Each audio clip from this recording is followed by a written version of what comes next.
Hello everybody, today on the first instalment of this season's edition of JM's Winter Wonders, it's this, a 2005 Honda CR-V 2.2 diesel picked up for the princely sum of £500.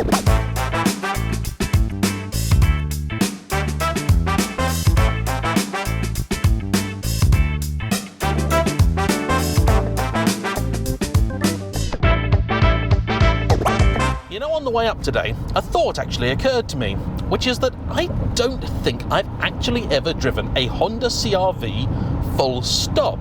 I can't even remember being in one. This is in spite of the fact the CR-V has been with us now since 1995 and has just entered its 6th generation. This is an example of the second, which was produced from 2001 until 2006. As is often the case with Honda, though there was some degree of variation in terms of trim and specifications, in terms of engine there was never all that much to choose from. So, depending on where in the world you were, you had a choice of either a 2 or 2.4 litre variant of Honda's venerable K-Series and this, the 2.2 litre turbo diesel, badged as a CDTI.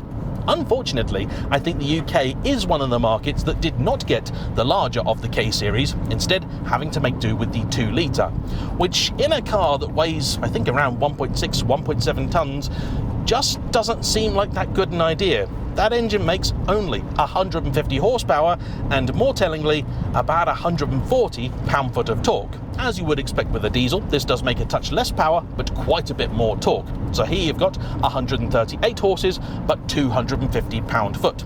That's 340 Newton-meters. I do believe, and internet, correct me if I'm wrong here, that all diesel variants came with all-wheel drive as standard, and this one has a rather nice-to-use 6-speed manual gearbox. S2000 it is not, but it's fairly pleasing and relatively unusual to see in what is clearly a larger, more luxury-orientated SUV. Oh, hello, my patent-pending 3-point turn hill start torture test. How does the CR-V fare? Turning circle? It's not great, but also not as bad as I feared. Reverses over and down. Car very, very easy to hold on a hill. And, the handbrake. I enjoy a bit of wacky design in a car. And as handbrakes go, I think that's got to be up there with, I think, an old Saab and the Renault Megane 225. I love it. I love how entirely unnecessary it is. I think one of the reasons that it is here, rather than where you'd expect it between the seats, is because there's actually nothing between the seats. It looks like you have a nice glove box and everything, but actually this tray is free-floating, which I only noticed when I hopped in the back to do the drive-bys earlier. That's nice. As is the fact you have a cool box here, though as I'm not entirely convinced the aircon works, I'm not sure how cool that'll get.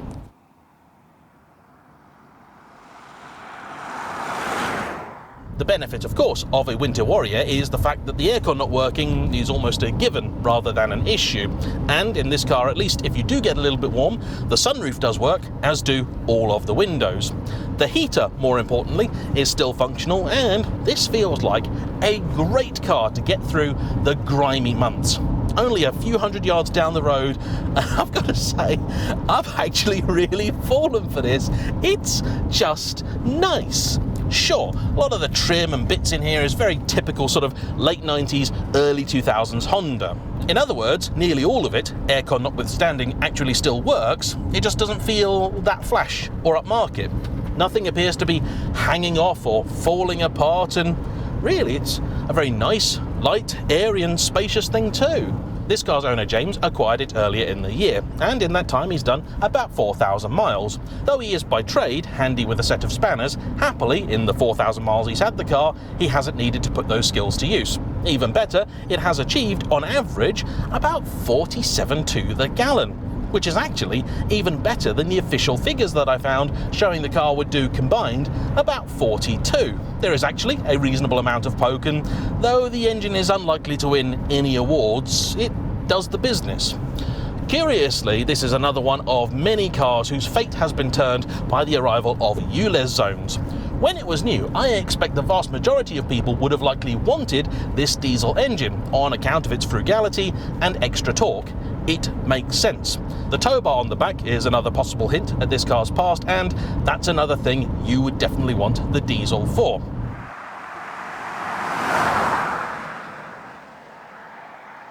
Unfortunately now, as you simply cannot take these cars a number of different places, either full stop or without having to pay a penalty, the petrols have seen something of a renaissance.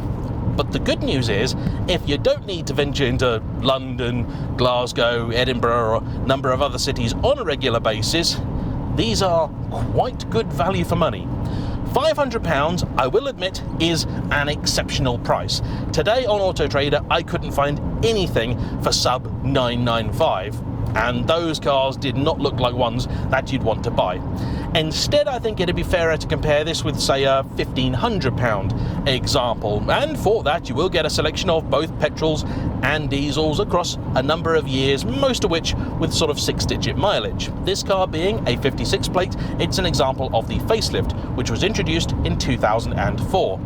I really couldn't tell you what actually changed. Mechanically, I'm not that sure that much did. Cosmetically, the car does look a little fresher, a little smoother, but when you're talking about stuff like this, cosmetics, are they really a concern? Yeah, probably for some people, but actually for me, you know what? It's fine.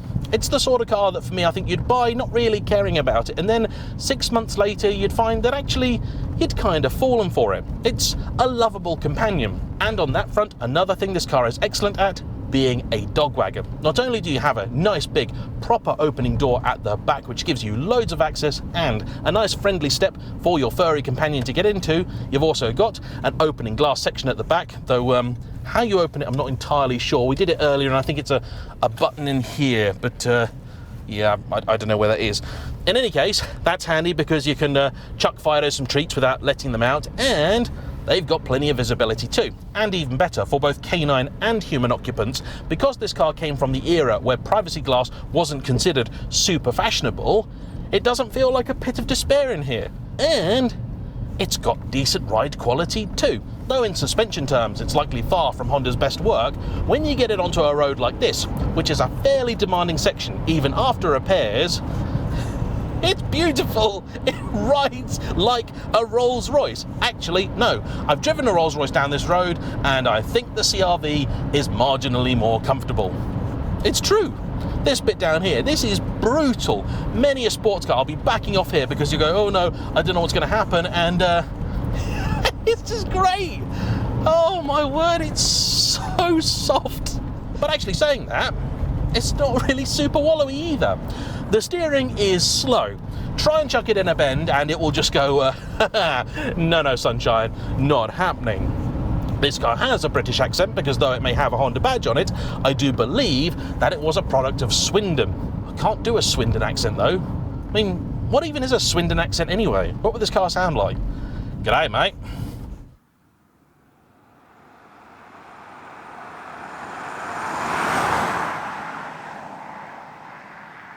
Don't forget, if today's video gets you to head towards the classifieds in search of your suspiciously priced bargain beauty, use CarVertical, the super-powered super search that cross-references a number of databases from around the globe to give you all the information on any potential used car purchase you're certainly going to want, including accident damage, potential mileage discrepancies, outstanding finance, usage as a taxi, fire, theft, and a whole bunch of other stuff, including, for common cars, potential model failure points and things to look out for when you go to buy. CarVertical works on both desktop and mobile, and even better, for 10% off, don't forget to use my discount code JAYEMM. And now, back to the mighty Honda. Right, let's give it the big one. Once that turbo does spool up, it's actually got a fairly good turn of pace. You need to wait till about 2 and a bit thousand RPM. Bear in mind the red line is 4.5, but then pulls pretty well. That's the speed limit. Oh, I like this a lot. Bit of judder on the brakes, but they do work. And remember, 500 quid. Hey, you can even rev match in it as well.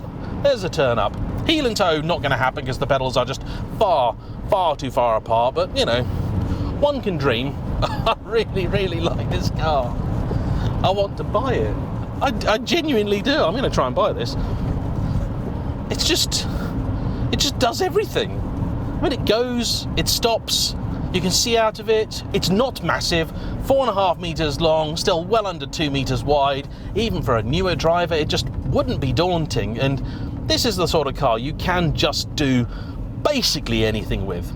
Probably wouldn't track it, to be fair, but you could take it up to Scotland, and provided you don't want to take it into a city centre, it'd be fantastic. And you know, this is one of those cars that's going to have such a broad appeal because, first off, it's a Honda. So if you're a bit of a JDM fanboy or girl, it's a Honda. I mean, don't tell your friends which Honda you've bought, but buy some red badges for it. And, you know, hey, that's one thing. Compared to just about any, certainly German SUV and definitely Land or Range Rover, I would trust this to be a far, far easier car to run. The clutch, gearbox, all the pedals, they're very, very friendly, easy to modulate. The car is relatively difficult to stall, and combined with that visibility, including the B pillar that's where you want it, the A pillar that's fairly vertical and not too wide, this should be a fairly safe car to drive.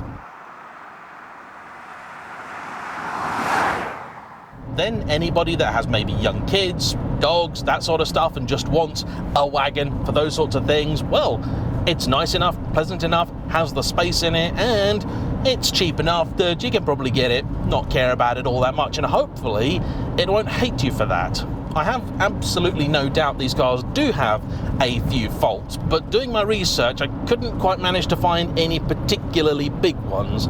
No doubt I've missed something, so if you do happen to know this model better than me, which isn't difficult, I ask you now to hop into the comment section and share that with the rest of the class, so that anybody watching this video thinking of buying one of these can have a bit of a helpful little mini buyer's guide. Once you're in a bend, you sort of turn the wheel and then turn it a bit more, and not necessarily much happens, but it does eventually respond to your inputs. And oh, I like this car so much. 500 quid. You can have so much fun for 500 quid. I've just gotten out of a 986 Boxster S with a fancy pants suspension. It's probably worth more than the car. And the smile I've got in this is bigger. Okay, it's because in the Boxster you have to be a little bit more serious. You've got to pay a lot more attention. The gearbox in here, though, is actually legitimately better than in the Boxster. That's had it. It should be better, but it's just not. Even overall refinement is actually pretty good. There aren't too many creaks, rattles, and the like. And it also seems a fair bit quieter in this cabin than the Boxster I've spent the last couple of days in too. Not that that is a particularly high bar, I should say. Those are notoriously noisy cars, but still, this is pleasant enough. I'd happily do a big long journey in it. And though ultimately it isn't the quickest thing out there, you can get just about to the speed limit, and that's really where you want to sort of stop, because beyond that I think the chassis would certainly run out of talent, and yeah, you can really enjoy this thing. Cayenne Turbo it is not, but it's vastly cheaper than one of those. The most expensive CR-V of this generation currently on Auto Trader was about £6,000. And I know for that money you could get yourself into maybe a Disco 3, I think you'd be able to afford, and a whole bunch of other stuff like this as well.